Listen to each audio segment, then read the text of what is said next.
Asi jatra hunjari basi lupa crore tara ga mari gini. Kano mayam pire laikai gi lambi gi thong gi kari gi sigi lambi kano gi sidi khoi mayai lambi gi sidi ngasai honorable minister na march hai mine da ai ga amu paulong na matung da december da sigi laiba december Manipur ki CM na Maharaj Laisemba Sanazauba Papam Lang de Lingsin Biren of Nuluk Sari Papum Khan Biren of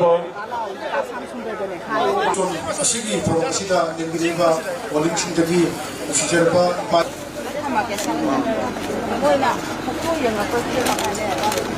Mayapur Namkan Bapuminasi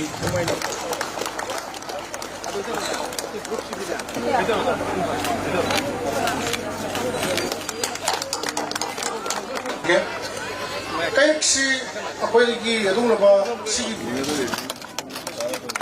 Kangjeibung laying for the project to go down with natural grass led by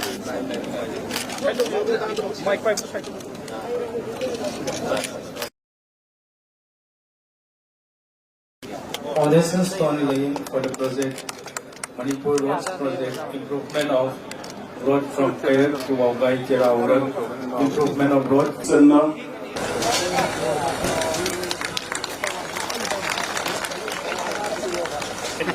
Banti Amin MD Banti Amin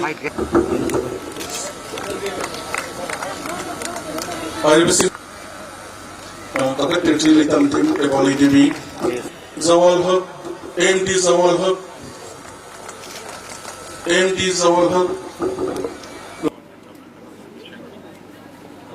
Waugai Kendra gi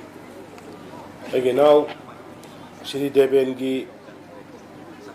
Magi Keirak ki ground sida pangthui ba sugumba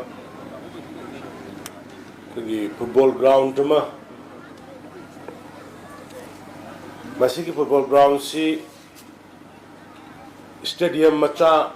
su yaugudabani punna crore nipan mukchang ba tare nipan changna sagadaba aduma achouba yam phajaba international level ki standard same ga daba makhara drain ga yauba aduga grass si ekhogi internationally approved torba du grass si adugi napi duni thaga dorise adu akhanna ba program ni adugi namukta ne khoina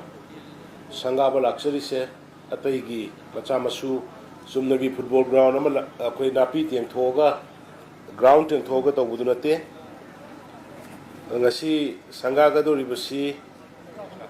ka jatra hunkhre doribasi football ground ne natural grass ki sine aduga masida RCC gallery with changing room yaugani uji sanga griba kaino to griba jatra hunkhre potse toilet yaugani masugumba ground si taraga mathoini manipur pumbada sagada busse da ngasai koi debena so haigre honorable minister ne so haigre yam Keirak ki yam maroi ba international national sanaroi mayam puthokpa mafam se khoi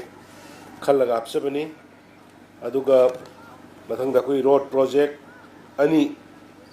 improvement of road from Keirak to Waugai tera urak aduga road from Waugai tera urak to Turel Mamai hai basika punna khoi ngasi jatra hunjari basi lupa crore tara ga mari gini